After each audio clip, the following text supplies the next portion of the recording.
All right, cool. So we're here. Actually, I'm gonna let you introduce yourself. Just a little bit about yourself, who you are, etc. Okay, Bob Moulin, coaching for the last 40 odd years in the USA. I came in my young 20s. I always say I came for a vacation and stayed 40 odd years, but got involved in soccer at the same time as I came over to see relatives in Florida. The NASL was just starting, and nearby was Fort Lauderdale Strikers, and I got involved with them a little bit and started coaching. And then early 80s, a college coach. Um, 15 years at Flagler College, and then I left to be with US Soccer for 6 years, where I was the under 14 advisor to US Soccer in Region 3. I've been the head coach of Region 3 for 8 years in the ODP program. And then after that, club coaching in Georgia for a while before I came to Minnesota at Shattuck for the last 13 years with their program at a boarding school here. I've been involved So in, yeah. we'll take it through stages because I want to ask some questions about this. Okay, yeah. Yeah. What brought you to America in the first place? Well, initially just to see what it was like. I'd had relatives. I was between jobs in England, so I thought, okay, this might be a time to visit. It wasn't really anything to do with soccer in that respect, but it was just to see America for a few months and then come back to England and get on with my life, so to speak. But during that Yeah, time, I got involved in youth coaching in Fort Lauderdale and did come back and then got involved with the NASL and college coaching, etc. what was the sort of the landscape like when you came to coach? Like how and also what was your journey like in terms of did you get a did you get head coaching job right out of the gate, or what sort of was the ladder there? Yeah, no, I remember it was a volunteer position, plantation. I kind of like those days, Andrew, to be honest, because they were not paid coaches.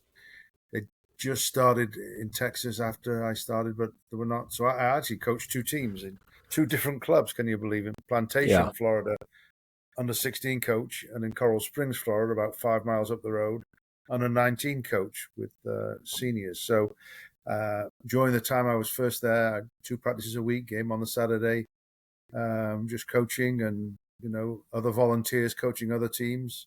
No directors of right. coaching, so you're sort of on your own, and went from there. So just I mean, I guess I'm kind of get ahead of myself, but what's the difference now at the club level? Yeah, yeah. Well, we understand that coaches have to be paid, obviously, and they do things now. Clubs to keep the kids. Are they doing the right things? Are they keeping the parents happy? Now more parental involvement. Sometimes good, sometimes not so good. Um, so that's why I like it here at Shattuck, because we don't really have the parents involved in the Right. decisions that we make regarding coaching. Yeah. Yeah. No. So I mean, you said there were no directors. You were able to sort of do it yourself and stuff like that. And I think sometimes now there's just a little bit too much um, jurisdiction, too much meritocracy almost. But it's like or bureaucracy actually. There's just people above you that you almost have to answer to about certain things. But it is what it is. I think. Do you think the clubs have gotten bigger now compared to when you first came over here? Well, yeah, I mean, they've got bigger, more kids have joined in. Most kids are now doing club and travel, and sometimes it can be a little bit too much. It's good to get a lot of good coaches now. The coaching level has obviously raised. I mean, at Yeah. clubs, we've got good, solid, good coaches and good directors of coaching. You've got more dialogue. You can talk with each other about different best practices and game situations. And so obviously clubs have got better in that regard. Right. Yeah. 100%. But yeah. So let's just pick the story back up. Basically, you came to the U.S., decided to, I'm going to stay around a couple more months, and it ended up being, a long, long time. But you came over, you started working. Was it right away at Flagler, or where did you start working right Well, away? yeah, I'd been here just about 6 years, with Hmm. youth club teams. Had to have another job, obviously, because these were not paid Right. jobs in the two teams I was coaching in Florida. But a couple of the boys that I coached at under 19 level had gone on to Flagler College, and they didn't really have a coach, and they asked me to apply. And in 1982, 6 years after I first came, I became the head coach at the age of 30 of Flagler College in St. Augustine, Florida. One of the things, another side note, but one of the things that I really respect about you is when you look at your story, it's like 6 years here, 15 years there, 10 years here. And I think one thing that, I have had to deal with, not really if you look at my story, but the thing that I deal with mentally is sticking something out for a long period of time. That's the only way you can get good at something, first of all. But second of all, I see this more in like almost programs, right? So like a kid says, you know what, coach, I want to get better at this. And you say, okay, let's do an individual development plan. Okay, you do it. And if you're not on that kid every single day or every single week, they're going to be like, oh, this doesn't work. Or maybe I should try something different. Or I heard this person say that I should be doing this. And it's just like they're taking different roads every single time, and they're not able to stick on one road. So I'm sort of bringing your story into like sort of today's environment and the mindset of your story, where all the things that you've done or all the places that you've coached have been long. There's been longevity there. So like you said, you came over here and then 6 years later, you got the job at Flagler. What goes into the thought process of, obviously at the beginning you wanted to get a coaching job. You said that, some of the guys you coached ended up going to Flagler, asked you to apply, you applied. But in general, looking back, what are some of your criteria for taking a coaching job? What is sort of your criteria? Yeah, well, during that 6 years in Florida, I had actually approached a number of colleges. I'd sent a number of letters, whether they had vacancies or not, just put my name on file, so to speak. Yeah. Vacancy, I still look at a few of most people didn't respond. Athletic directors, yeah. Quite a few did, basically saying, thanks very much, but we've got a head coach. So I was looking to get to a permanent job. Before I had other jobs in addition to coaching youth soccer because it wasn't paid, but Flagler was my first full-time soccer job. Incidentally, I took a degree there and got my degree in 6 years. Right. So at the same time I was coaching, I was also a student. But so I knew I wanted to get into coaching full-time, and the college way seemed to be one of the better ones because, as I say, at that time, there weren't many club paid coaches or directors of coaching. So college was one of the better ways to become full-time in that profession. Yeah. Because I'm thinking about in terms of, because I didn't know that you were there for 6 years before the St. Augustine job. So, because I'm obviously around young coaches all the time, and I'm a young coach myself. We want a paid job right out of the gate. We want, we want this amount of money. We want this, this level team or this amount of teams. And although I do think it's somewhat warranted if you look at the landscape of how much coaches are getting paid and, the level of coach that's getting paid, et cetera. I also, in the back of my head, I think about, what you just said, 6 years of almost volunteer work, and then getting a job where you were actually getting paid, which is probably, you didn't need as much back then, but far less than what people are getting paid now for similar positions. And so I think that's a testament, because my goal with the podcast is to talk to not just young players, but parents and coaches as well. Young coaches listening to this, it's like, just, there has to be that process of learning and that process of, and, while it might not take 6 years, that's a testament to, again, you sticking with something for a long time. And to me, that's the ultimate sign of passion for something, obviously, right? Like, I'm sure you'll say this, but I'm sure the time passed, like the time flew by. 6 years later, and it's just like, wow, I can't believe I was there for 6 years already. I was supposed to go back to England 5.5 years ago. But so definitely to young coaches, anyone listening, stick with the thing. Like, if you actually have a passion for it, stick with it, learn, improve, and then get the next opportunity. So you're at Flagler. What happened after that? Well, as I say, it took 6 years to get my degree, but I was a head coach for those 15 years. And had a terrific time. You know, Hmm. it was enjoyable recruiting and did well the first 3 years. We won district championships in my first 3 years and had to follow that, but reasonably successful. But then my opportunity after 15 years to go to US Soccer full time, because during that time I was the head coach of Region 3. I got into ODP, Mm. became a state coach in Florida, and then a regional coach, and then assistant regional coach. And then I was the head region coach for 8 years. And they asked me then if I would like a full-time job with US Soccer with the under-14 national program in Region 3.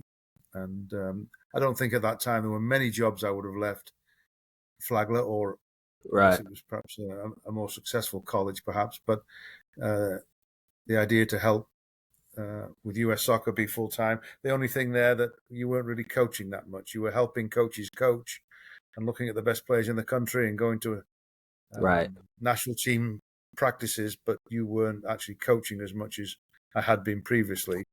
But certainly still an exciting time during that time with US Soccer. Yeah, and I'm sure you learned a ton there. Where would you attribute most of your knowledge of the game? Obviously, longevity. Obviously, just being experienced and seeing things. But when was the time when you were like, you know what? I look back, and that sort of just, you know, that's sort of when I learned the bulk of what or Well, how I yeah, formed my coaching style now. yeah.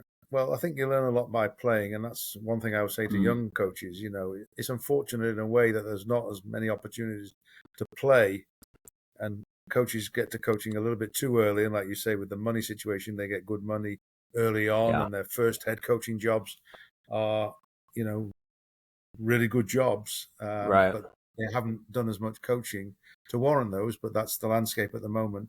I think growing up in England and playing soccer there and supporting the clubs that I supported, and going to the local park on my own and organizing these. I always say I became a coach, I think, without knowing it, because in those days when I was at Right. school during the summer holidays, we'd go to the park every day and I'd sort of be in charge of the playground sessions at recess. Right, you're on this team, I'm on that team, that's a foul. Okay, you know, and that kind of stuff. So I sort of organized those games in the local park at school, and you know, pick the teams and let's come back tomorrow. Right. And without knowing it, I think I started coaching, and obviously having a passion for the game. But it would have been hard in England. You know, most of the pros were coaching. I wasn't a pro, but at youth level, there are opportunities now. Before pro clubs, you were 16 before you got signed on, but now you got 6, 7, 8 year olds, you know, in Yeah. their centres of excellence in the pro clubs in England. But back then, I think, you know, it really hit me when I came over to America. Good timing, because the NASL was there. I remember starting a Right. high school program in St. Augustine when I was at Flagler, and college was getting a little bit more organized, although it had been going on. And then all the high schools had it. Clubs were getting a Yeah. bit bigger. So I came over at a good time to fulfill my wishes to be full time. I think it started back home when I was organizing those kickabouts and Yeah. fun games we had.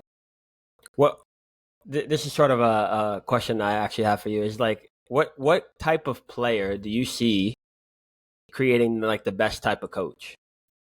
This could be at the highest level. This could be at, players you've coached that have gone on the coaching. What type of player, just like what are a couple of characteristics of players that Well, make I great think, coaches? yeah, I think when I look at my playing career at school level, I was a good organizer, you know, Yeah. on the field. Go here, do this, you know. I'm not saying I'm necessarily the best player, Right. but certainly an organizer. Later on, I played in midfield, where you would do a bit more organizing. You're involved with the defense and the attack and stuff. So I think as a good organizer, seeing things on the field for other positions, not just your own, helped me, I think, become a coach, because I was involved with the other players as a player.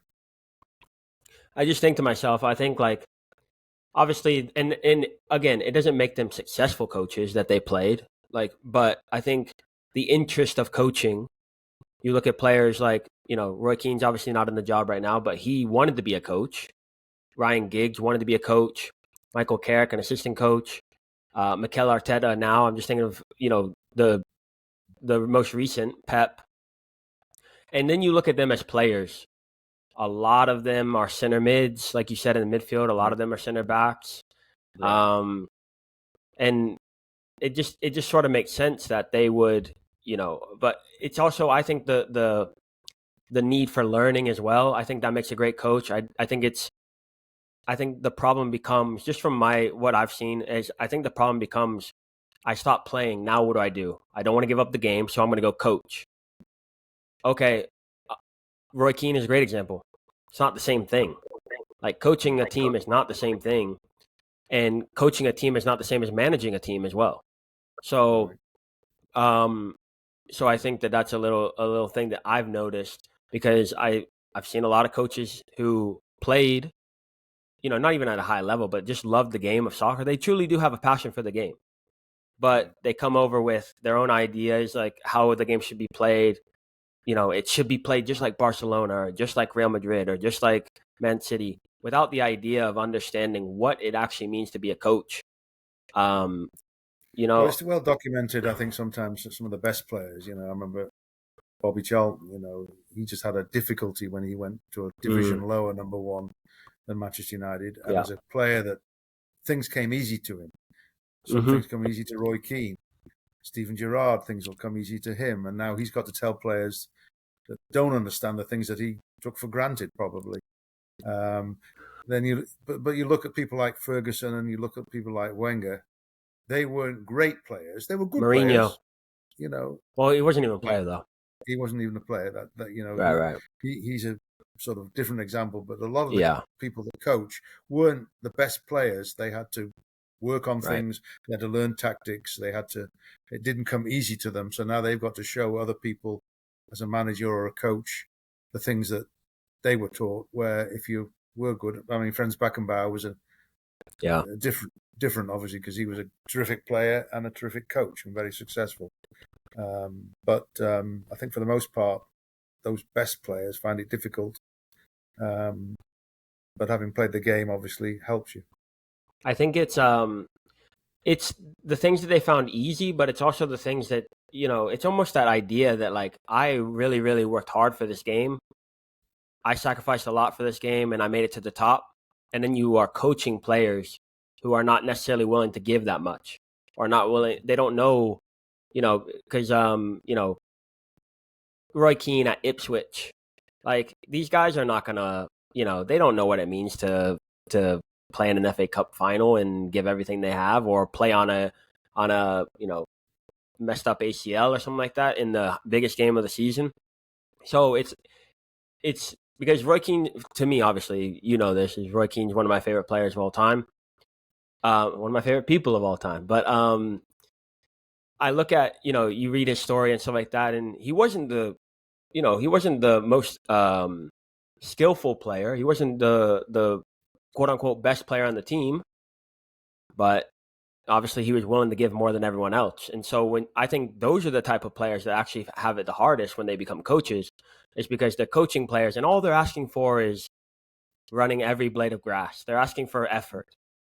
And if they can't even give effort, like, all he talks about in the after game wrap up or whatever is, they didn't look like they wanted it out there, or you're wearing the United badge, you got to go, whatever. It's all about effort. And when you see someone not give 100%, or what is 100%, but they don't necessarily know that, then I think it's hard. I think it's really hard for them to wrap their head around it, and then they blow up. Right. True. Yeah, for those people. But that's also the art of coaching in a way that you get the best out of players. You may not have been the best defender. You may not have been the best attacker, but you've got to get the best of each and every player. And that takes a lot of skill, obviously, and experience. And so, obviously, someone like Roy Keane, you're not going to get many players like Roy Keane, as successful as he was, as successful a captain as he was. I mean, people like Beckham and Neville still say best captain they ever had. So he's not going to find other players like himself when he's coaching at any level, even if he's coaching some of the best players in the world. They won't necessarily have his qualities, but he's got to make sure he works with them to get the best out of them, to make the team better. But the interesting thing about him, I think, and you hear it in his voice, you hear it in his books and all this stuff. He doesn't think he was that great of a player, honestly. He doesn't think that No. he, Yeah. and so he expects other people to do what he did because he doesn't think he was that great.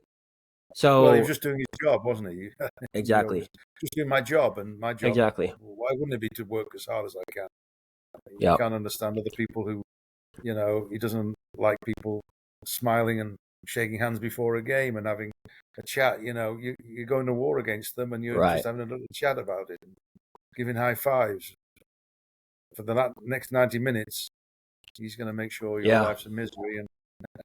But right. I mean, it's pretty. I mean, I'm with him 100%. It's pretty inherent that like I'm trying to beat you and you're trying to beat me, and we're shaking hands. And like he said with Pogba, he's talked to his brother more than I've talked to my brother. Talked to his brother more in the tunnel than I've talked to my brother in 12 right, years. Um, but yeah, so continuing on with your story, one thing I do want to talk about is sort of the Shattuck culture and talk about what it because we are a global brand here. We have a lot of listeners in other countries, so just talking to what is Shattuck, because obviously you're there now. I went there, and I think it's one of the best environments. You know, it definitely rivals, and it's definitely better, in my opinion. I'm saying this better than half the MLS academies, maybe even more, just in terms of environment. But I definitely yeah, know for a fact it's better. It's the best outside of the MLS. So yeah. what is Shattuck St. Mary? What is Shattuck St. Mary's? And you Yeah, know, well, it is a very good environment. You were talking about coaches earlier. I can speak to my players 3 or 4 times a day. I see them in the cafeteria, I see them in class, I see them in advisory, obviously on the field. They'll come and do more work in the weight room, so I can see them. So we have 4 teams under 15, 16, 17, and 19 play in the MLS Next League, which is probably it is the best league in it the is. country. If you look at the national under 15 team, 17 team, 99.9% of the players are playing in MLS Next. Most are playing with MLS clubs. But if you look at our record over the years against MLS clubs for all 4 teams, I think we've won more than we've lost. Yeah. Our 19s have regularly beaten MLS clubs. Our 17s quite a bit. 15s struggle, okay, because it's their first year. But these boys train 5 days a week. They can train after school. So the 15s and 16s train at 12 to 1:45, go back to school, and then after school we can do weights, we can do video. We call it pro time after dinner, where kids from all 4 teams can come and work on their game. And so, unlike a regular guy, I always talk to recruits. Well, do you stay behind after your game and watch your under 19s play? No, I just go home. Yeah. I say to the under 19s, do you know under 15 kids, back home, back in your club? No, I have no idea who plays on the under 15 team. Well, our 15s and 19s sit together at dinner sometimes. Yeah. We're on the same bus sometimes, watch each other's games all the time. We can do that because we've only got 4 teams. But those 80 odd kids have an environment that, not just the soccer. I think one Right. thing about the MLS is that we are a school first. We've got 450 kids, I think, this year, or just a little bit less. We have prom, we have other teams, we have all kinds of things. So in Yeah. that school environment, you're going to class with your teammates.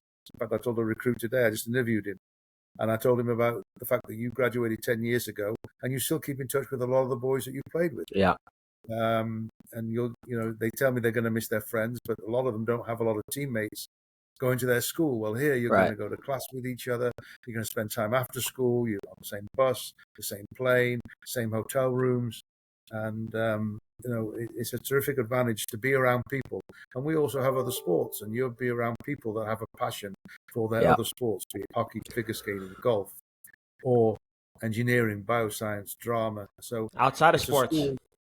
Yeah, yeah. So I think you can be happy in, or from their dorm room, they can walk to the trainer, the nurses, class, the dome, futsal in the gym, the weight room, the video room, and they do take advantage of those situations where they can improve and get better. And I always feel that we never know where they're going to end up, but we always know that those players will get better, because Oh playing yeah. with and against good players all the time helps you get better. Yeah. I was actually telling Steph, my wife, for people who don't know, about one of the things that I still talk about today, and that something that actually affects my life now, that I'm doing more mental stuff rather than physical, is walking by the music room and seeing a pianist working. Like, and I told Steph, I was like, it's not even 5 hours. We're talking about they're in there for 8 hours a day. Yeah. They're in there when obviously I'm up early, but I'm in the dome. I walk over. I look to my right in the music room at 7 a.m. 7 a.m. to 9 because their dad made sure that they didn't have first period so that they could be focused on their piano. And now after lunch, I'm walking by on the piano during lunch, doing the piano, eating a sandwich, and then doing the piano again. And then at the end of the day, as soon as the bell rings, they're in there again. And then after dinner, they're still in there. And I'm like, this person has been in there for 8 hours working on the piano. And then people wonder why they get trophy after trophy after trophy for piano competitions. I watch No, I watch it. I know why. When they win it, I know why. Yeah. No, it's funny you say that, because when I take recruits around, that's one of my jobs, to take recruits and their families around. When I go past the rooms where they practice, I say, I used to speak to Andrew, and he used to do a lot of extra work. He would walk the 1 mile in the snow to be in the dome early, and then his teammates would come, and then he would stay after practice and work hard. And I say, okay, you are working quite hard, but let me tell you what these people are doing. 5 hours straight with their violin, coming out just for a bathroom break. I mean, they are unbelievable. It's funny that even now I tell every recruit during their tour the stories of those musicians who practice and practice and practice. Yeah. And I think, like I said, for me now, a lot of things are more mental in life now than they used to be physical. And I just did a whole video on this, but I look back and I think that I could have done less and maybe achieved the same thing or achieved more. If I was just smarter about what I did. But the one thing I thought about was, if I'm going to have, and this is, I guess I'm talking right to Shattuck kids, but if I'm looking at the environment that I'm in, it's better now than when I was there. But when I look at the environment, Ben Cipolla came and talked to us about this. And I said to myself, I was like, I don't want to leave here not having utilized literally every part of this environment. The gym, like, did you really use everything you could have used in the gym to be the best you could be? Did you really use the dome to your advantage when every other kid in Minnesota or every other kid from Colorado up can't train outside? Did you really use the dome to its advantage? Did you come early? Did you stay late, etc.? Did you really give everything? And at the end of that, because everyone leaves Shattuck and they're sad and they're, obviously they're upset and they're moving on to the next part of their life. But I remember thinking to myself, I was like, what more could I have done? We made it to the final in the last game. I worked out every single day for 3.5 years. What more could I have done? And I guess the tale of the tape there, not just for Shattuck kids, but for everyone, is what's your environment, and can you get everything you can out of that environment? Because I've heard kids even here, Coach, I want to go play in Europe, or I want to go play, for the MLS in the MLS. Well, are you doing everything you can do in your environment right now? First of all, you're in your environment for a reason. Why is no one, if you were that good, you'd be getting calls every day. And then you'd be like, okay, now we can talk about it. But if you want to do that now, are you utilizing your environment? You might just have a backyard and a wall. Perfect. Are you doing every single thing you can every day to do that? To make that dream of going to Europe or whatever happen? So, and then Shattuck, it's times 100, because you have you have so many facilities. You don't have parents there telling you, hey, make sure you're at home at this time or this time. Yeah, you have rules, but otherwise you're pretty free. So, I won't tell stories of me missing class and going to the dome, but you have access to these things. Are you utilizing every single thing you have to make the thing that you want come true? Mm-hmm. Yeah. No, a wonderful environment, and the boys are coming in on Sunday, and I'm really looking forward to seeing them for the next upcoming season. So we're 30 minutes in. I want to go to a little bit of Q&A. This is asked by people on the Instagram. My Instagram handle is right there, the real Andrew Moulin, if you want to ask me questions. But one of the questions, I told them that you were coming on. So one of the questions is, what is one thing young players should do more to get ahead that you don't see anyone doing? Yeah, I mean, I could easily say practice more, but I think one thing, just doing that question for the first time, is being more engaged in the game. You know, I had a camp here recently with 70 kids. Yeah. 90% of them, maybe even more, couldn't tell me three head coaches in the MLS. Now, I understand the MLS is not La Liga or Premier League. I understand that, but you live here, you've got to follow it. Especially people who have professional teams in their backyard. So Right. the local kids from Minnesota, Minnesota United being half an hour away, wouldn't know the coach, has never seen them play, couldn't name three players. And I think you've got to be a student of the game and you've got to have a passion for the game. And part of that is looking at the game, watching games on TV, um, watching your local team live, knowing more about it. Right. I think just being more engaged in the game. It's easy to say you got to practice more. That's not always as easy as it is perhaps at Shattuck, but you know, watching games, knowing more about them, keeping up to date, even if it's online, watching a game online, and knowing more about your club, and even Premier League, and they know a bit about more, probably more in the Premier League and La Liga Yeah. than MLS, but they don't know a lot. And I Yeah. think in any other country, you know, you get pages in the paper per day on Right. soccer, and you know it's getting to be a major sport, but you know it doesn't get the ink that football gets. It's not on the TV as much as American football, and some kids know more about football than soccer. But you want to be a pro, but Right. you're not putting the time in to watch games, and also as you watch games, learn from games. So go to your Right. local college and watch a college team, watch an under 19 team play when you're under 15. Watch better players in your position and learn from them. I don't think we have enough of that. Uh, I look at obviously my upbringing and stuff like that, and being able to go to a college game at 8 years old and be on the sideline and like watching the interaction between men, and I'm just like, wow, that tackle was really hard. That shot was a really hard shot, and so I'm almost comparing my shot to that shot. And so when I shoot and it just trickles in the goal, I'm like, wow, that's not what I want to be at. I want to be at that level. Now, obviously, I'm 8 years old. It's going to take time, but going to those games over and over and over again, watching them shoot versus my shot, and I'm like, wow, okay, cool. And sort of building off what you just said, I think one thing that I'm noticing now, and I don't like saying the current generation, but the level of play that I've seen recently in youth soccer,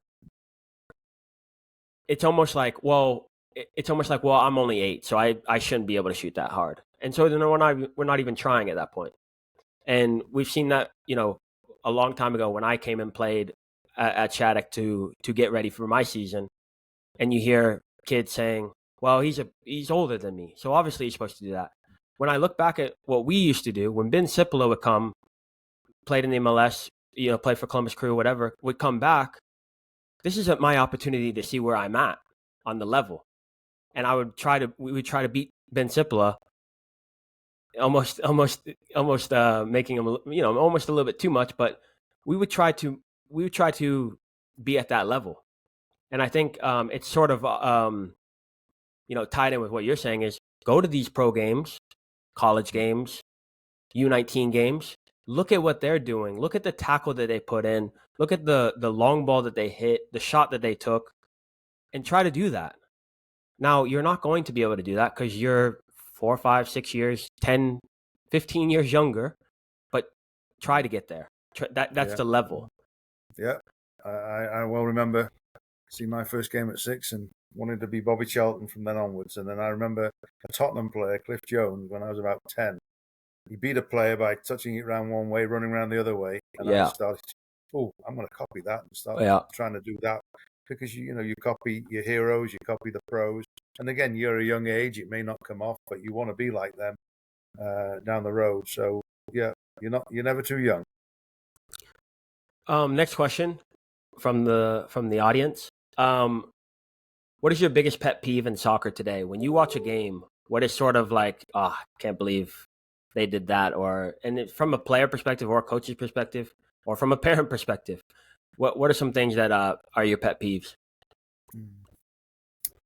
Well, I will say, recruiting for Shattuck, being on the sidelines of parents, pet peeve is parents and what they say during games and perhaps during practices and perhaps to their kids when they get home. But having a go at referees, shouting at players, telling them what to do. I think they've got to the coaches are trying their best most times to let the players play and not give them too much information. And parents, they're enthusiastic, they want to applaud and they want to support, but they take it sometimes too far. Not every parent, but a number of parents take it too far, telling them what to do. And when I sit down there, I'm trying to talk in a fun way and maybe a sarcastic way, but really I'm just trying to get them to see that this is not going to work. It's not going to help their kid telling him what to do. I think I remember once at Shattuck, there was a winger we had, and I was his coach for one season before he moved on, and I put him on the wing by the coach's left wing for the first half, and then in the second half he went to the right wing. Yeah, I didn't put him back on the left wing because that's where his dad was. On the other side by the parents, and I just knew what the parent was doing, and I said, I'm not going to subject him to that. It's just non-stop about his mistakes. So I kept him up.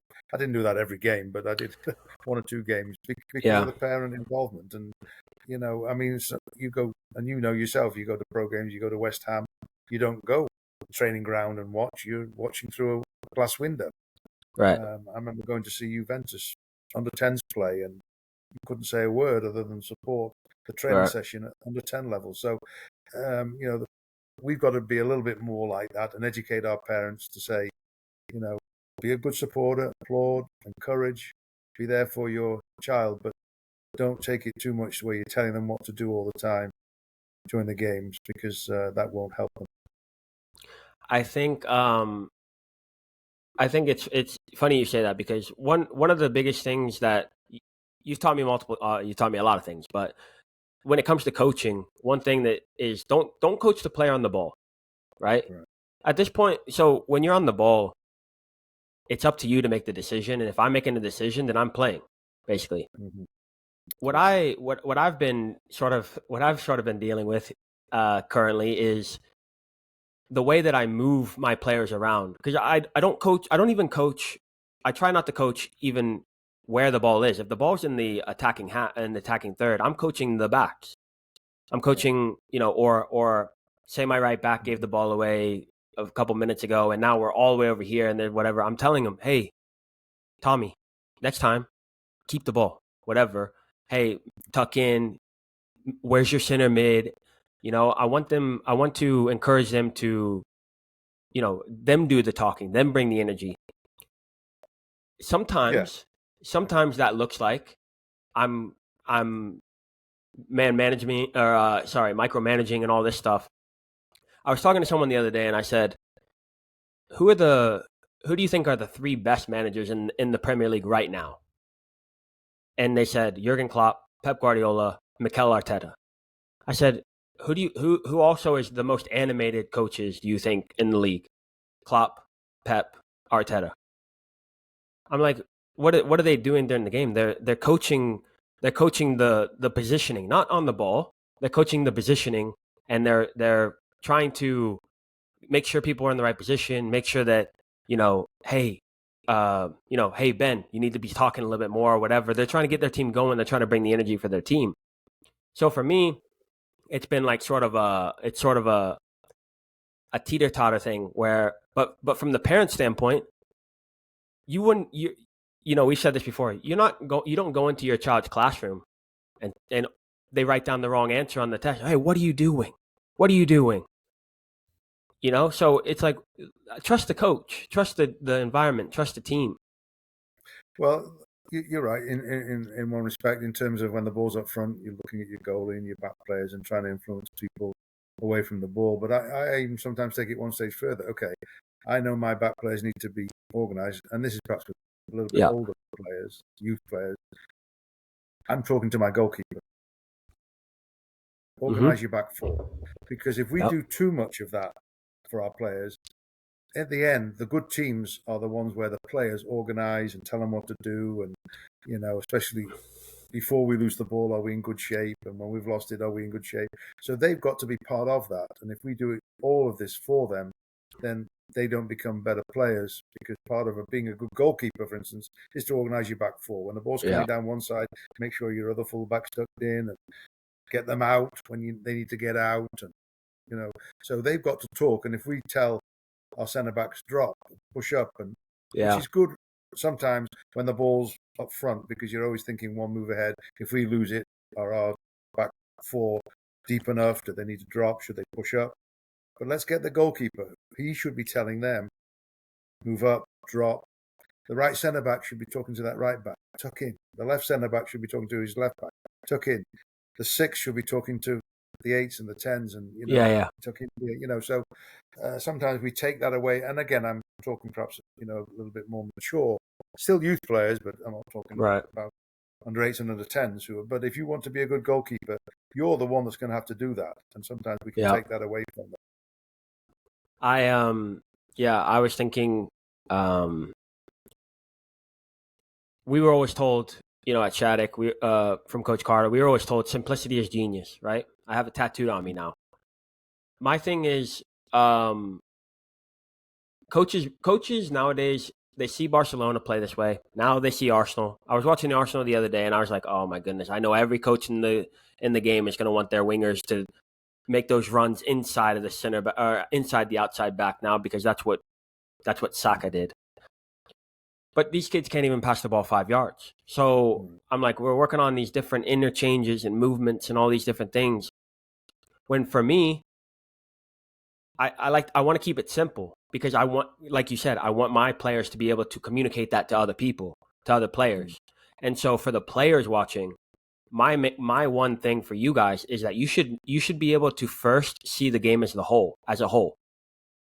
Wingers stay wide, like really simple here, because coaches here are doing 3 in the back, 3-4-3. It is a bit of a problem sometimes, because first of all, they start the tactics really early, when they're really, really young. And I can't stress how important technique is. Here at Shattuck, we spend 30 minutes in the warm-up. Technique.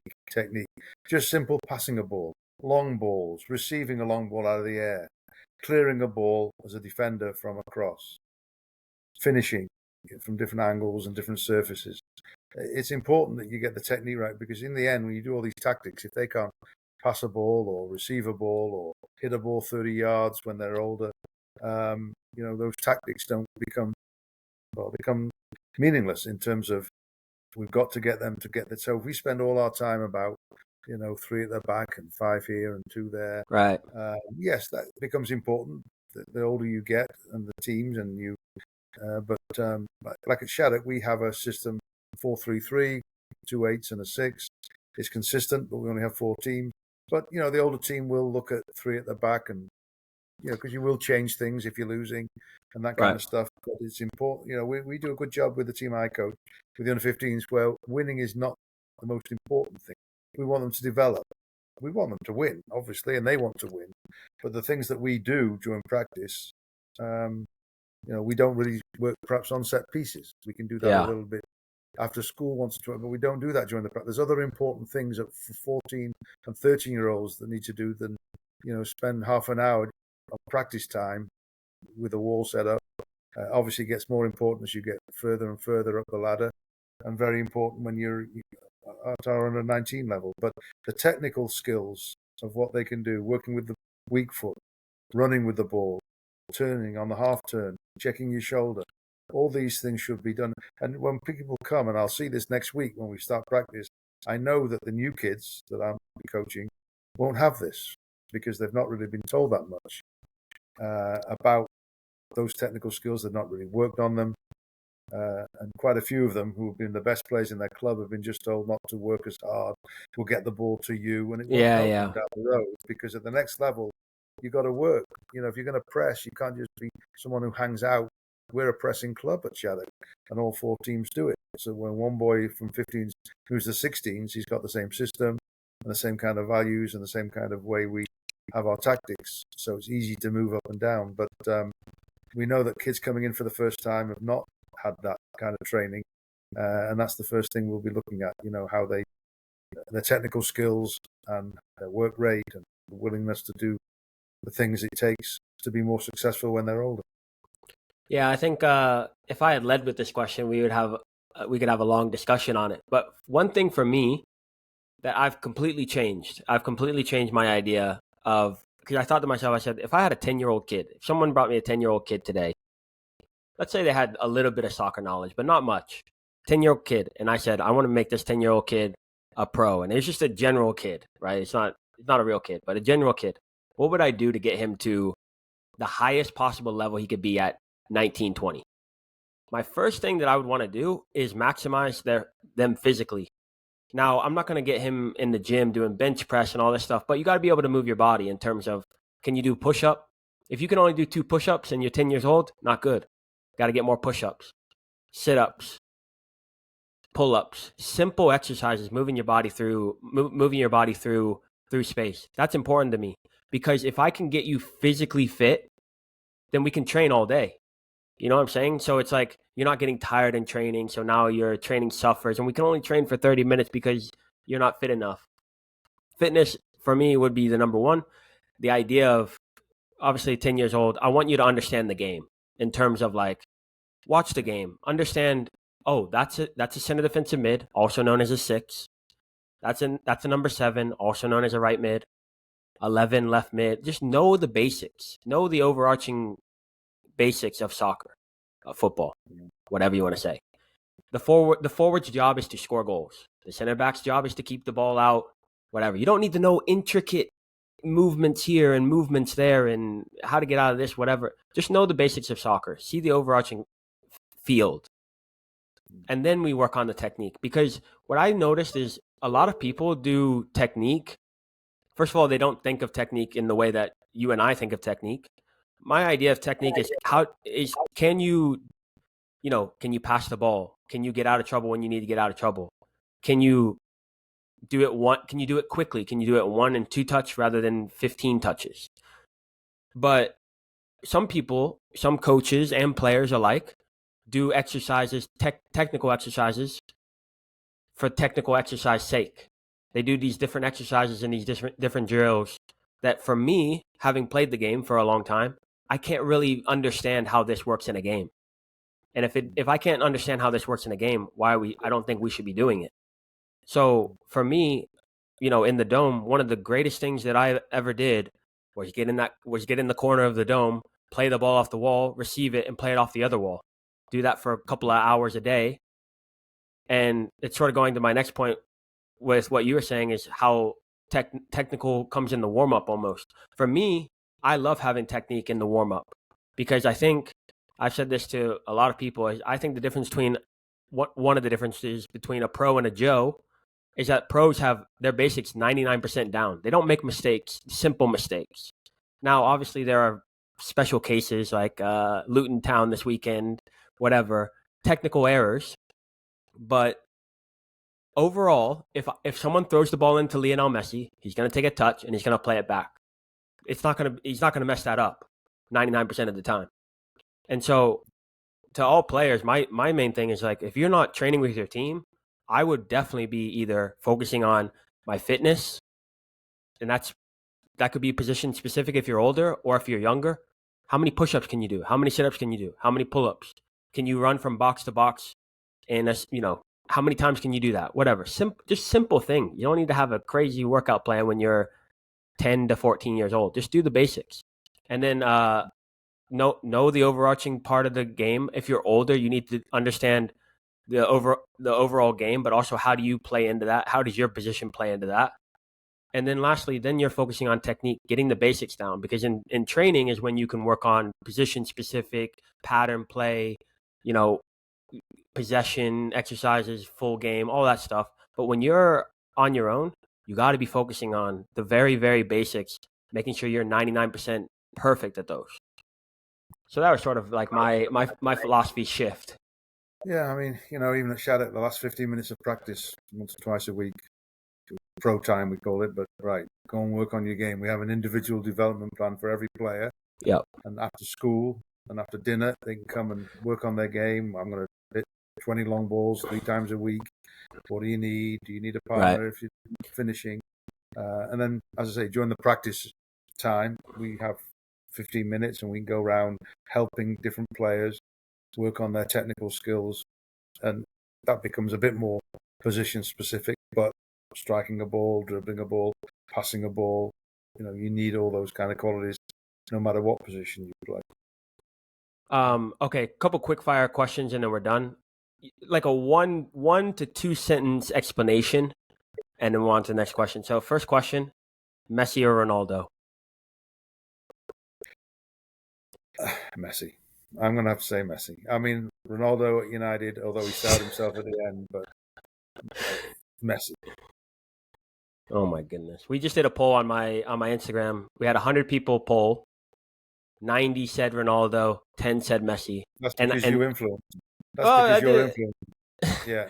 They know what you want. They just say what you want. But hey, look, I love Ronaldo, and but well, it's typical Manchester United fan, isn't when it? he's taking people on and doing things, but it's very close. But you asked me to pick one. That's a discussion for another podcast. But Pep or Sir Alex?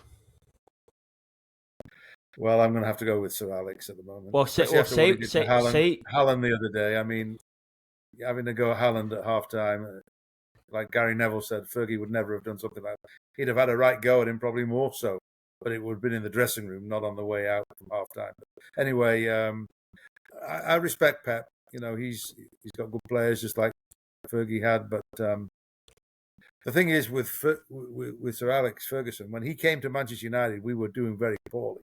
Yeah. When he went to Bayern Munich, they were doing very well, I thought. Manchester City, they had a good group after Mancini. They'd won the league before he got there. When Manchester United were in sorry straits when we appointed Fergie to... and again, he's been a manager for 27 years. We'll see where he ends up. We'll do it on Premiership. He already has... We'll see where Pep is. He already has more trophies. He won't stay that long, will he, Pep? But anyway, in the Premier, I assume. But Sir Alex for me. I was talking to someone the other day and I said, Sir Alex Ferguson, 100% best manager. Because Pep is not a great manager. We know this because, you heard what Gabriel Jesus said about him. Every player has a problem with his management, but not a single player has said anything about his coaching abilities. So,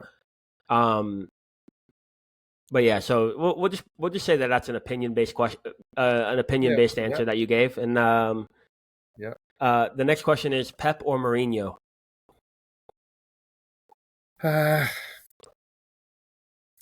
I'll probably say Pep there. I've got a lot of time for Mourinho. That game we saw him play, one of his last games at Manchester United, we were behind him, weren't we? Yeah. Against Crystal Palace 0-0. But what he's done at Porto and Chelsea and Milan and Real Madrid and Roma now, unbelievable. So without a doubt, he's top class. So we've given different answers on all of these so far, but last one: Saudi Arabia or MLS? Well, here's the thing. With MLS, we've brought in a number of good players, obviously, from other countries, but we are helping to develop young talent that's playing in the MLS, in academies, at 18, not going to college, getting them from college. So, I think the MLS model now, obviously with Saudi, you've got a lot of money and people are going for the money. I mean, I've just looked at Neymar's deal. It's unbelievable. Yeah. He's got people cleaning his place. He's got helicopters wherever he wants to go. He's got. I mean, you're not going to get that in MLS, are you? So obviously the money, but so that will make a good league, obviously. And some people are going at their prime, where in the MLS they're going towards the end. Beckham was only 32. Messi's still very good, but he's still 36, is he? Nobody's coming in at 25, 28. I see Billy Sharp from Sheffield United just gone to the Galaxy. 37 years of age, hero at Sheffield United, but can't hack it in the Premier League. So where has he gone? He's gone to the Galaxy, but he's 37. So we're not going to be the kind of league that says, come in your prime, and Mahrez, everyone. Fabinho, did he go? And, one or two others. So different leagues, but, there's not the money involved in MLS, so it's hard to compare them both. But, I think obviously living here and being seeing the youth and the academies and what's going on here, they're different because there's not the money, but MLS is progressing.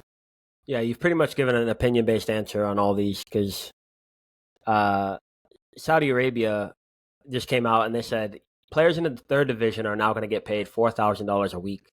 So they're trying to incentivize players to come, and even in the lower divisions to come. But other than that, Saudi. I mean, the scary thing about Saudi Arabia is that they are taking players in their prime.